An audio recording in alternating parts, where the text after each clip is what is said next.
3 claves para conocer el verdadero carácter de una persona. ¿Alguna vez has confiado en alguien y luego descubriste que no era en absoluto lo que parecía? Esta experiencia, dolorosa pero instructiva, nos enseña una verdad fundamental sobre la condición humana. Vivimos en un mundo lleno de apariencias, sonrisas forzadas y gestos calculados. Detrás de estas máscaras sociales, muchas personas esconden heridas profundas, intenciones ocultas o incluso un corazón alejado de Dios. La pregunta que surge naturalmente es: ¿cómo reconocer el verdadero carácter de una persona? ¿Cómo distinguir entre lo auténtico y lo ficticio? ¿Cómo saber si lo que vemos es real o simplemente una representación cuidadosamente construida? El Padre Pío, con su sabiduría espiritual profunda, nos enseñaba que a los ojos de Dios no importa lo que mostramos al mundo, sino lo que hacemos cuando nadie nos está mirando. Él comprendía que el carácter verdadero de un alma no se revela con palabras hermosas o gestos públicos, sino con actitudes silenciosas en los momentos de prueba, especialmente frente a quienes no tienen nada material que ofrecer. Esta capacidad de discernimiento no es solo curiosidad psicológica, es una necesidad espiritual.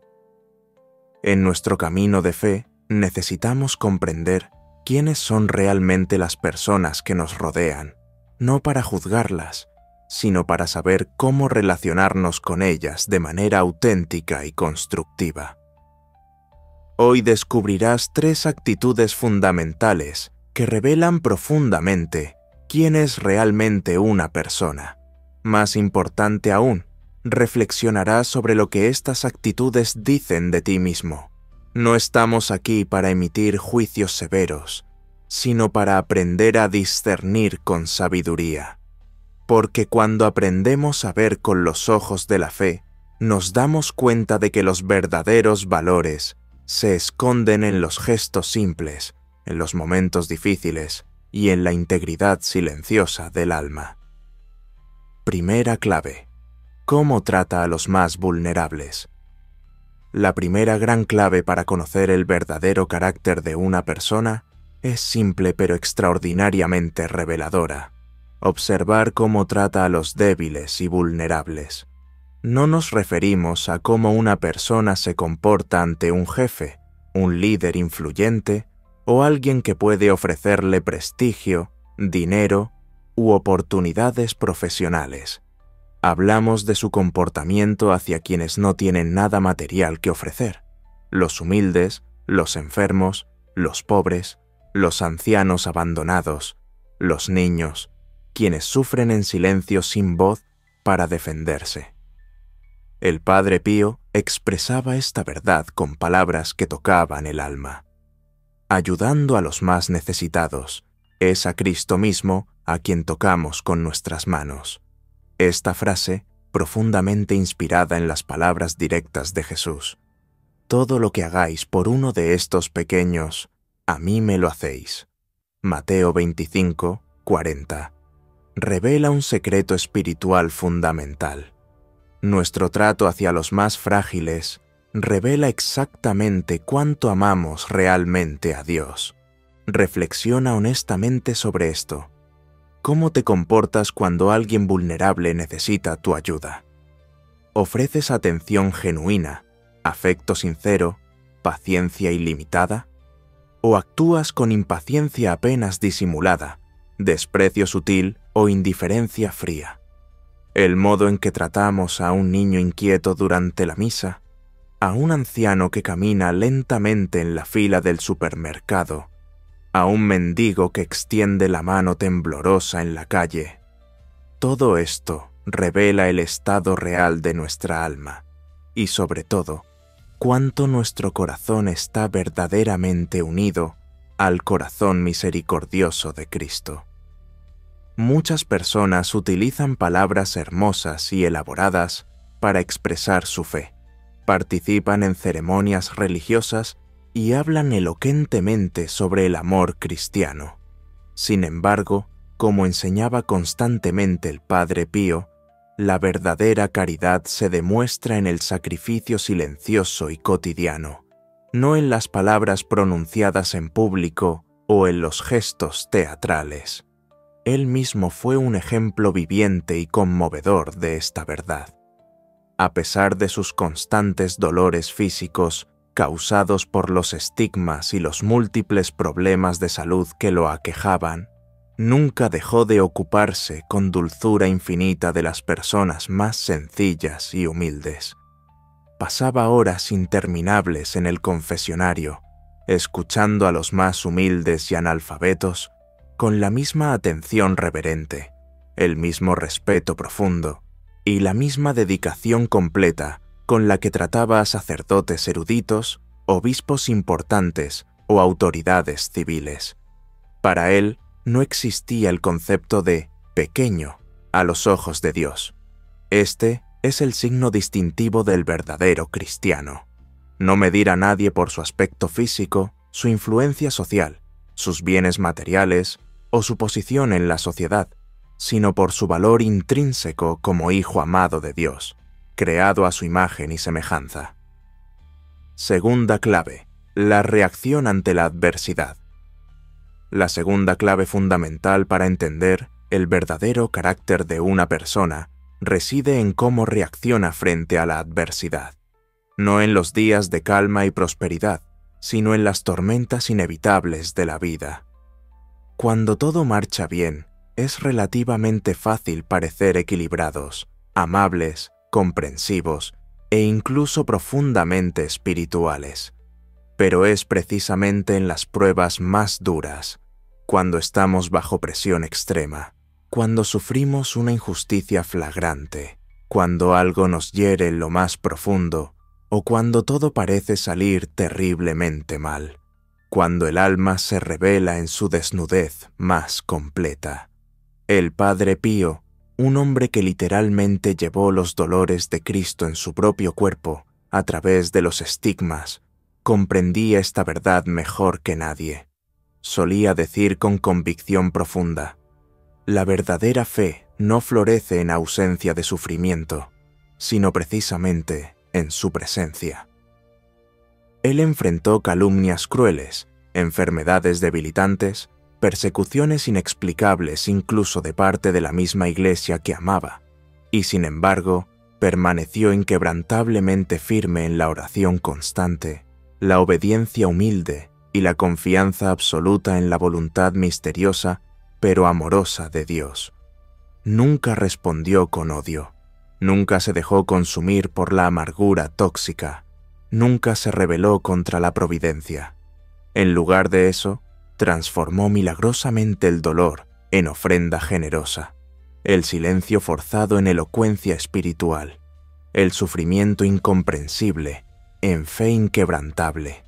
Ahora piensa sinceramente, ¿cómo te comportas cuando algo sale mal? Cuando eres traicionado por alguien en quien confiabas, criticado injustamente, o cuando una oración fervorosa no parece tener respuesta inmediata.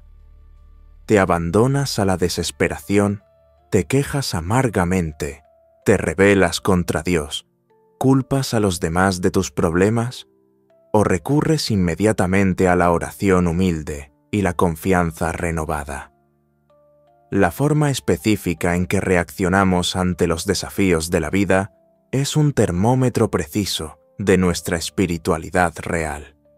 Un corazón que confía verdaderamente en Dios no pierde fácilmente la paz interior. Puede llorar, sí, puede sentir profundamente el dolor, pero no se deja dominar completamente por él. Se inclina ante la cruz con fe, siguiendo el ejemplo de Cristo en Getsemaní. Tercera clave: la integridad en la soledad. La tercera clave, quizás la más profunda y reveladora, para conocer el verdadero carácter de una persona, es esta: observar atentamente qué hace cuando está completamente sola, sin público expectante, sin aplausos gratificantes, sin nadie que pueda alabarla o juzgarla. Es en ese silencio absoluto, en la soledad completa de la habitación, detrás del escenario público de la vida, donde el alma muestra quién es realmente. El Padre Pío lo comprendía perfectamente. Nos recordaba constantemente que la mirada penetrante de Dios nunca se aparta de nosotros, incluso cuando todas las otras miradas humanas han desaparecido. Para él, el verdadero cristiano es aquel que conscientemente elige la justicia no para parecer bueno ante los demás, sino porque genuinamente quiere serlo ante Dios. ¿Quieres conocer realmente un alma? Observa si actúa con bondad cuando no está obligada por circunstancias externas. Mira si evita conscientemente el pecado, incluso cuando absolutamente nadie lo sabría. Mira si ora en silencio, aunque nadie se lo pida o exija. Es en ese espacio íntimo e invisible, donde no hay público ni testigos, donde vive la verdad más pura de lo que realmente somos. Jesús mismo habló específicamente de esto. Cuando ores, entra en tu habitación, cierra la puerta y ora a tu Padre, que ve en lo secreto. Mateo 6, 6. El Padre Celestial ve en lo secreto más profundo, y es allí, precisamente en lo secreto, donde recompensa generosamente. Aplicación práctica en la vida diaria. ¿Cómo aplicar concretamente todo esto en nuestra vida diaria? La respuesta está en la implementación consciente y gradual de estas tres claves. Tratar a los débiles con dignidad es, literalmente, tratar a Jesús con amor verdadero. Comienza inmediatamente con quienes te rodean, los ancianos olvidados en residencias, los compañeros de trabajo que todos evitan, los mendigos que se vuelven invisibles en las aceras, los miembros de tu propia familia que ya no tienen fuerzas para pedir ayuda explícitamente. Ante la adversidad inevitable, elige conscientemente la oración en lugar de la desesperación automática. Las pruebas vendrán, eso es absolutamente seguro. Lo incierto es cómo decidirás reaccionar. Cuando llegue el sufrimiento, imita al Padre Pío. Ponte de rodillas, expresa tu dolor si es necesario, pero mantén el silencio reverente en el alma y entrega completamente todo en las manos amorosas de Dios. Cultiva diligentemente la integridad en secreto. Comienza hoy mismo a prestar atención consciente a tus acciones silenciosas, a tus pensamientos privados, a tus elecciones cuando nadie te observa. Puedes hacer el bien sin anunciarlo, resistir la tentación sin testigos, orar sin exhibirte. Cuando vivimos conscientemente según estas tres claves fundamentales, algo profundo cambia dentro de nosotros. Nos volvemos más ligeros espiritualmente, más auténticos en nuestras relaciones, más verdaderamente conectados con el cielo, y también desarrollamos la capacidad de ver más claramente el mundo que nos rodea y las personas que lo habitan. El objetivo principal de este discernimiento no debe ser otros, sino tú mismo, tu camino espiritual, tu alma, tu comunión personal con Dios. Aplicando estas tres claves a tu vida cotidiana, no solo discernirás mejor el carácter auténtico de los demás, sino que empezarás a formar, día tras día, paso a paso, un carácter verdaderamente moldeado según el corazón misericordioso de Cristo, el enigma del comienzo abrupto. ¿Te has preguntado alguna vez por qué la narrativa más importante de la humanidad comienza de manera tan abrupta? En el principio creó Dios los cielos y la tierra, declara solemnemente el primer versículo del Génesis, para inmediatamente sumergirnos en un escenario desconcertante. Tinieblas espesas, un abismo acuático y un espíritu divino que se mueve sobre aguas turbulentas. Es como si hubiéramos llegado al teatro cuando la obra ya había comenzado, perdiendo actos cruciales que podrían explicar por qué el escenario se presenta en tal estado de desolación. Esta sensación de incompletitud no es moderna. Durante milenios, eruditos talmúdicos, místicos cabalistas, rabinos visionarios y estudiosos de textos sagrados han intuido que algo fundamental falta en el relato. La tradición oral judía, los comentarios rabínicos más antiguos y las enseñanzas esotéricas de la Cábala sugieren la existencia de un capítulo cero, un prólogo deliberadamente omitido que describía acontecimientos espirituales de magnitud cósmica, anteriores al famoso «hágase la luz» que conocemos. Esta omisión no habría sido accidental ni producto de la pérdida de manuscritos. Según estas tradiciones, los sabios de Israel habrían tomado la decisión consciente de sellar o eliminar estos pasajes primordiales para proteger a su pueblo de verdades demasiado profundas, demasiado peligrosas para mentes no preparadas. El Génesis que hoy leemos, por tanto, representaría no el comienzo absoluto, sino un reinicio, un nuevo amanecer tras un drama cósmico previo, cuyas consecuencias aún reverberan en la realidad que habitamos. Los vestigios de la creación primordial. Las fuentes que alimentan esta hipótesis son diversas y antiguas. Los comentarios rabínicos del Talmud babilónico contienen alusiones crípticas a mundos anteriores que fueron destruidos antes de la creación actual. El libro de Enoc, aunque no incluido en el canon bíblico oficial, narra con detalle extraordinario las rebeliones angelicales y describe portales celestiales que fueron sellados desde una era anterior al Edén. El Zohar, obra cumbre de la literatura cabalística, habla de los 7 reyes de Edom, que simbolizan mundos previos que perecieron por no poder contener la luz divina. Estas fuentes convergen en describir una creación primordial conocida como Or Kadmon, la luz primigenia, donde habitaron seres de fuego y luz en perfecta armonía con el orden divino. Sin embargo, esta realidad edénica original experimentó una catástrofe de proporciones inimaginables, una rebelión entre criaturas espirituales que desencadenó lo que podríamos llamar la primera guerra en los cielos, muy anterior a la caída de Lucifer que conocemos por los textos canónicos. El resultado de este conflicto primordial habría sido devastador.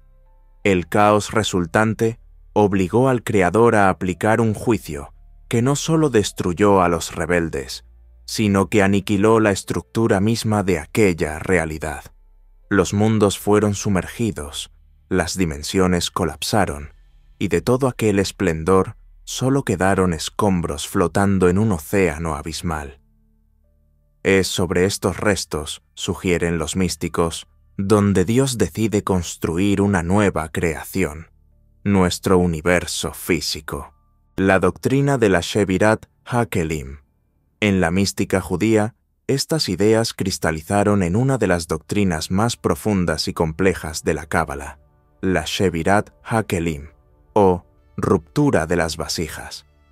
Esta enseñanza propone que la luz divina original, en su infinita intensidad, se vertió en recipientes espirituales, las Sefirot, que no pudieron contener tal magnificencia y estallaron violentamente.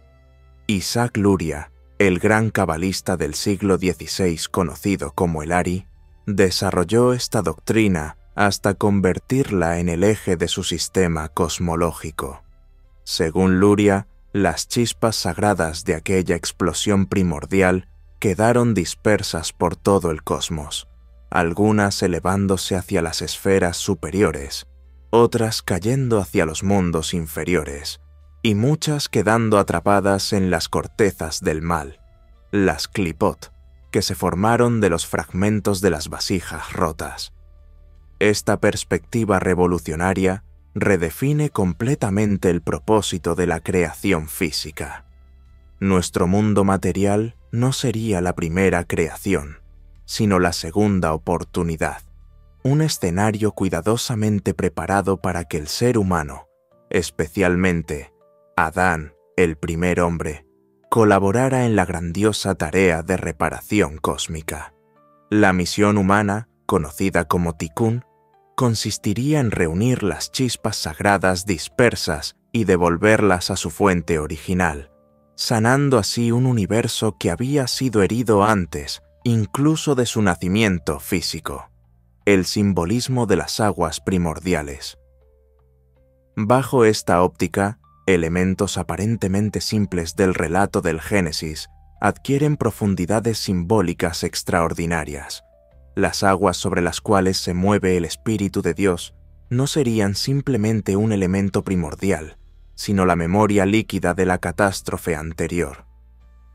En la tradición hebrea, el agua representa no solo vida y purificación, sino también memoria ancestral, caos primordial y juicio divino. El mar, en particular, aparece en múltiples tradiciones como el lugar donde se ocultan los secretos del pasado. Los antiguos creían que las aguas profundas guardaban la memoria de todos los eventos cósmicos y que aquellos dotados de visión espiritual podían leer en sus profundidades la historia no escrita del universo. Cuando el texto nos presenta al Espíritu de Dios moviéndose sobre las aguas, algunos intérpretes visionarios leen en ello no el comienzo absoluto de la actividad creativa, sino más bien un reconocimiento divino de los restos de la tragedia anterior. El acto creativo descrito en Génesis, por tanto, no habría sido ex nihilo, de la nada absoluta, sino más bien una obra magistral de restauración. Dios separa la luz de las tinieblas no porque antes no existieran ambas, sino porque después del cataclismo primordial se habían mezclado en una confusión caótica que requería ser ordenada nuevamente. La creación se convierte así en un acto de cirugía cósmica, separando lo puro de lo impuro, lo sagrado de lo profano, lo luminoso de lo tenebroso, el silencio estratégico de las Escrituras. El silencio de las Escrituras canónicas respecto a estos eventos anteriores no sería casual, sino profundamente estratégico. Los antiguos sabios de Israel, aquellos que custodiaron y transmitieron los textos sagrados, habrían enfrentado un dilema pedagógico considerable. ¿Cómo preservar verdades espirituales esenciales sin crear confusión teológica o abrir puertas a la idolatría? El pueblo de Israel vivía rodeado de civilizaciones que adoraban panteones complejos de dioses, semidioses y seres intermedios. Babilonios, egipcios, cananeos y otros pueblos habían desarrollado mitologías elaboradas que incluían guerras celestiales, jerarquías de divinidades menores y conflictos cósmicos. Revelar detalles sobre rebeliones angelicales, seres de luz, jerarquías espirituales y pactos eternos podría haber llevado a los israelitas a malinterpretar la naturaleza absolutamente única y trascendente de Yahvé. Por ello, la decisión habría sido preservar la esencia del monoteísmo ético, eliminando elementos que pudieran ser malinterpretados. El texto inspirado se centraría únicamente en la relación entre Dios y la humanidad, dejando en las sombras los dramas cósmicos anteriores. Esta no sería una mentira piadosa, sino una pedagogía divina, graduar la revelación según la capacidad de comprensión y la madurez espiritual del receptor. El secreto de este prólogo oculto ha sobrevivido milenios gracias a tradiciones orales, símbolos arcanos y códigos misteriosos insertados en los textos sagrados.